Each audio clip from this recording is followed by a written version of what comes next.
Gosh, should I buy a home right now? I mean, house prices are at an all-time high. Not to mention, I heard interest rates are going up. But my wife really wants a new house. What should I do?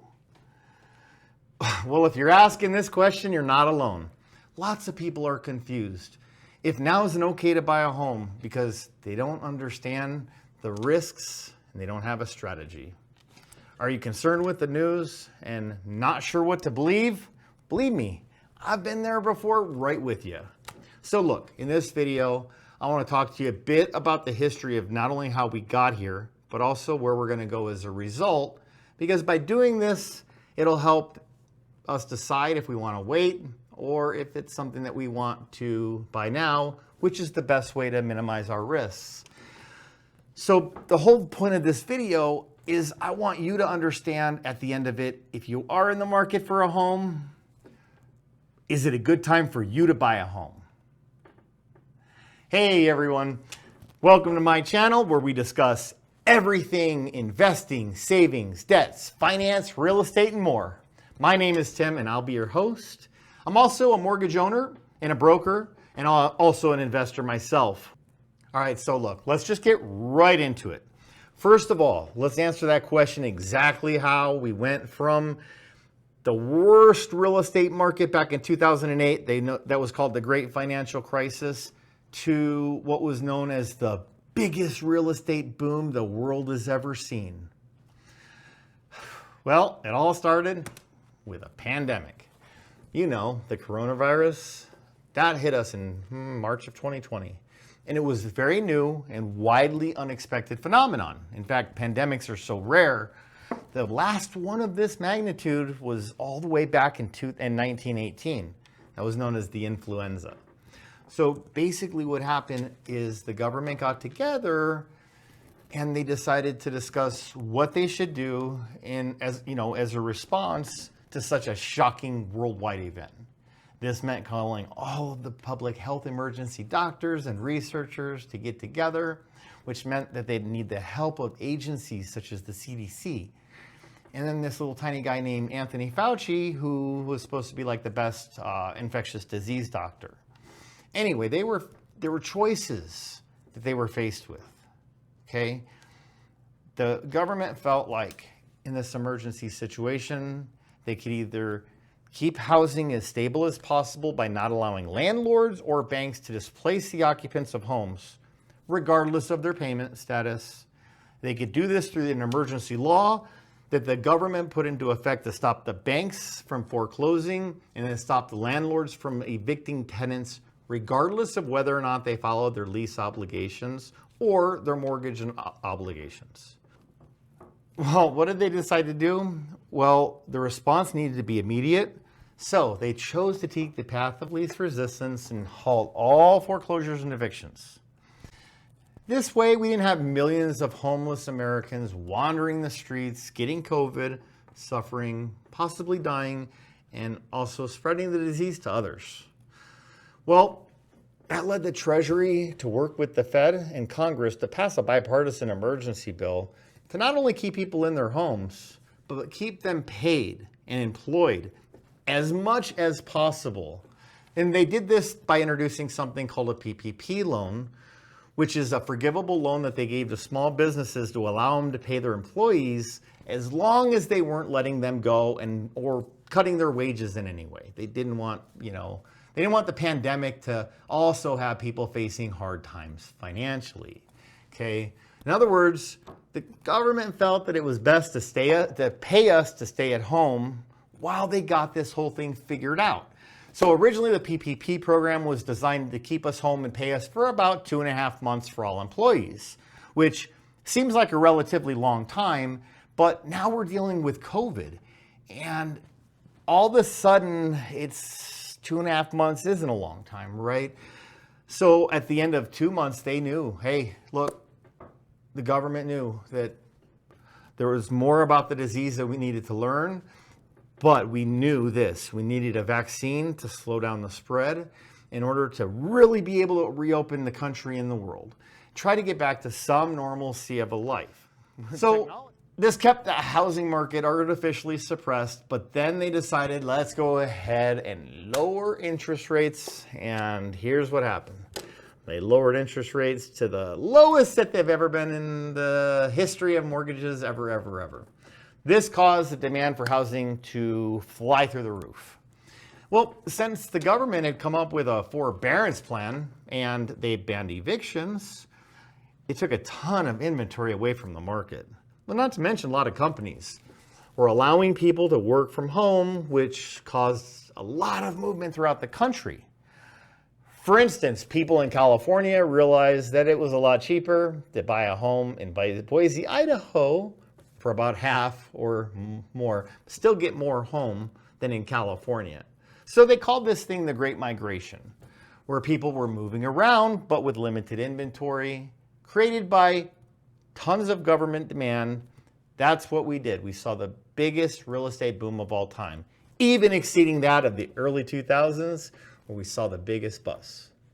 So that leaves a lot of people wondering, where are we going to go as a result of these decisions? Are we going back to that 2005, that early 2000s era? Because that's kind of what a lot of people are predicting. So here's what my prediction is. I do think the issues in the housing market are a much bigger problem than we had anticipated whenever the government had got together and were making these decisions. I don't think they necessarily thought everything all the way through. I think they did a fairly good job for what they were dealing with, but there was side consequences or unintended consequences. You see, builders started building and they became overly optimistic because they thought that the party would never end. There was a housing shortage and you could tell because prices were flying up. And they got to the point where they were building like we've never seen since the great financial crisis.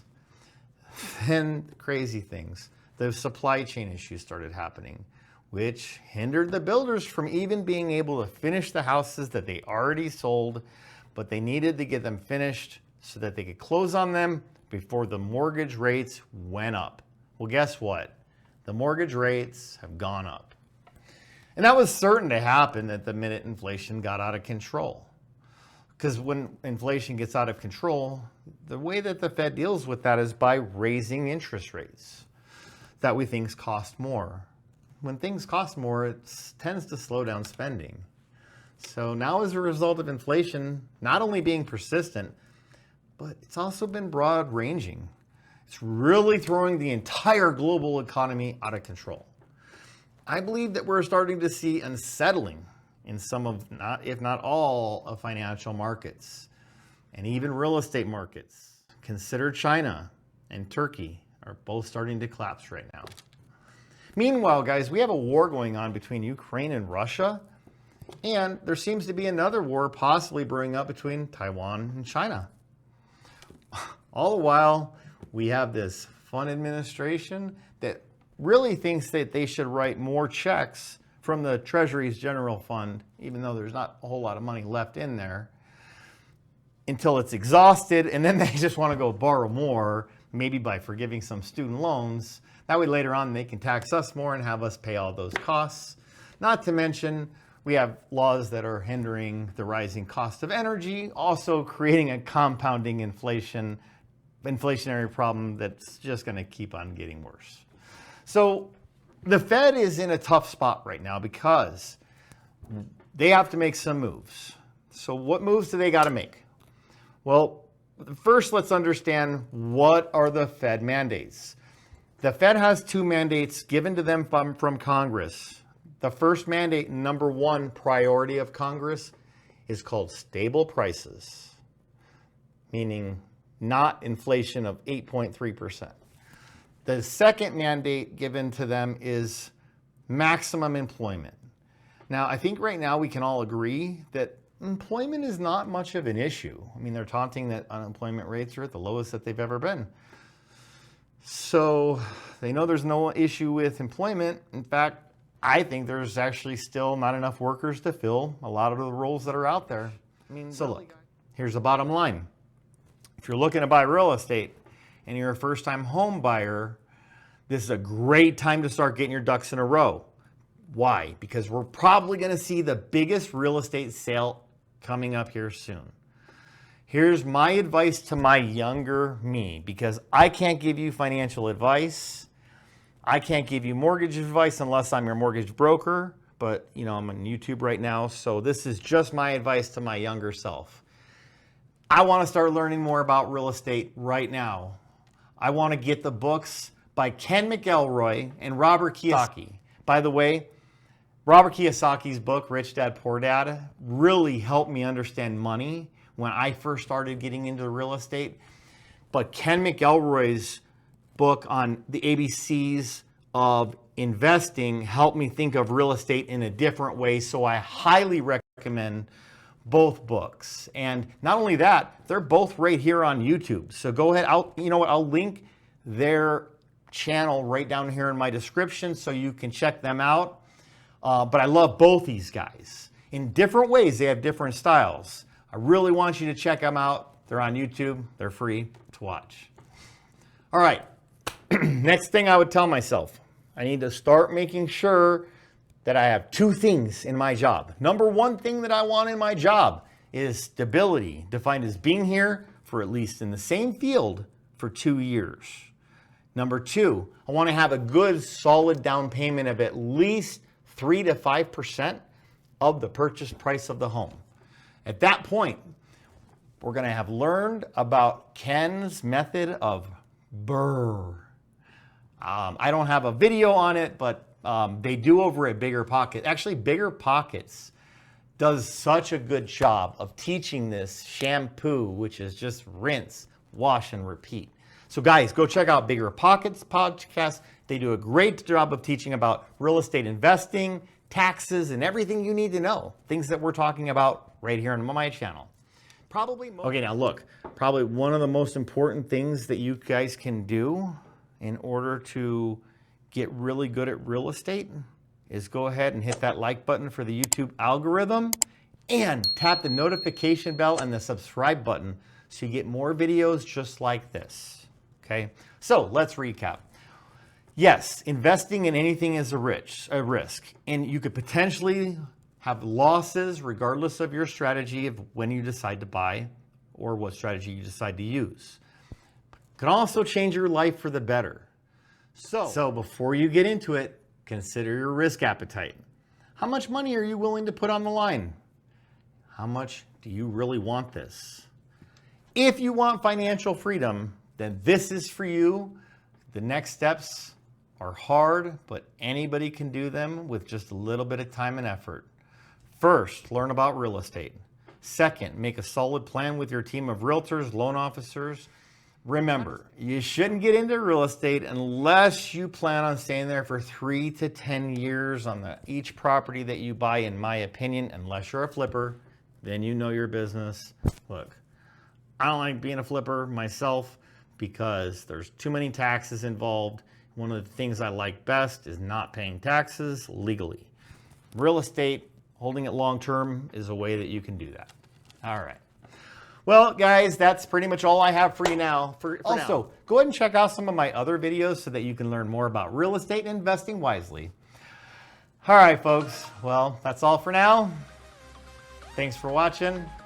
Until next time, folks, I'll see you later. Bye-bye.